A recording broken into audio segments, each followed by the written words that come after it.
some of those people there being treated worse than most animals in the world in these cages. They're a farmer from Afghanistan. They're a sheep herder from Yemen. And I started to realize, well, if that's the case, this is about capitalism. This is about the fact that people are profiting from this. My name is Daniel Lakemacher. I'm a member of About Face, Veterans Against the War. I'm a U.S. Navy veteran.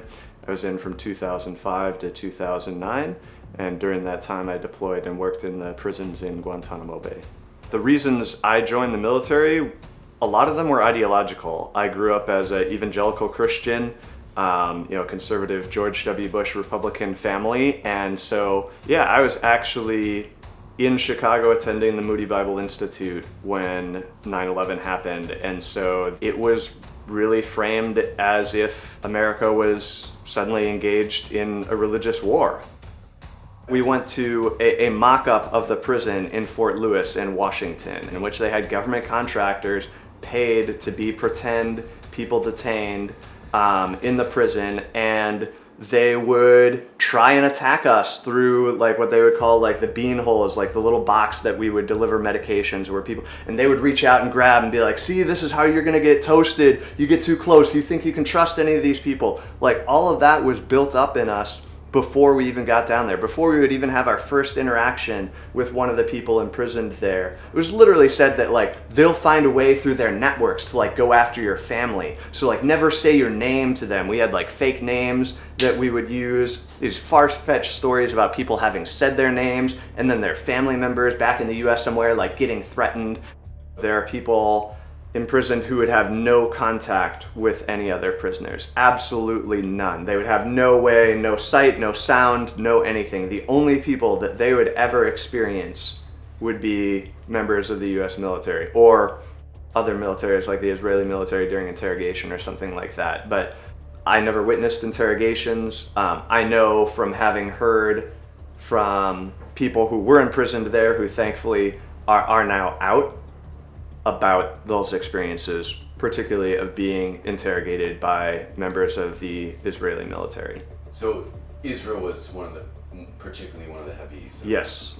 It was never gone into about why any particular individual was there in any kind of official way. It was just said again and again that these are the people that planned 9/11. These are the people who are networked to others planning more attacks on America. These are the people who are a threat to us. It was said again and again that if you're seen as connecting with these people, you have become the threat. You'll end up in the cell next door. That was literally said many, many times. Started to look at how did this come to be? How did this place come to be that is so terrible that I've now experienced? And that's when I started to learn, some of those people there being treated worse than most animals in the world in these cages. They're a farmer from Afghanistan. They're a sheep herder from Yemen.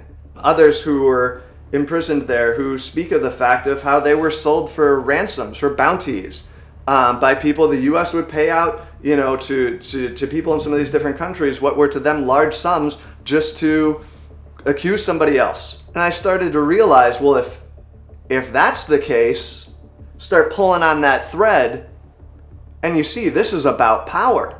This is about capitalism. This is about the fact that people are profiting from this. In my conversations with those who were imprisoned there and are now out, I think the message more than anything that they want us to know is that this is still going on. Guantanamo Bay is still open, and the manner in which people have been held for more than 20 years now is part of what sets precedence for what the Israeli military is doing right now with indefinite administrative detention. And so I left the Navy as a conscientious objector. I choose to speak out because for me personally, I don't think I could live with myself doing otherwise. I absolutely don't want to compare myself to the courage that Aaron Bushnell showed in what he did. And yet I do really think If it weren't for the ability for me to feel like I'm doing something to oppose this, I think I probably would have ended my own life by now, like so many other veterans. If you're in the military, if you're questioning, know that you're not alone. It can feel so incredibly isolating. But in the bigger picture sense, you're not alone. And reach out. Reach out through the GI Rights hotline.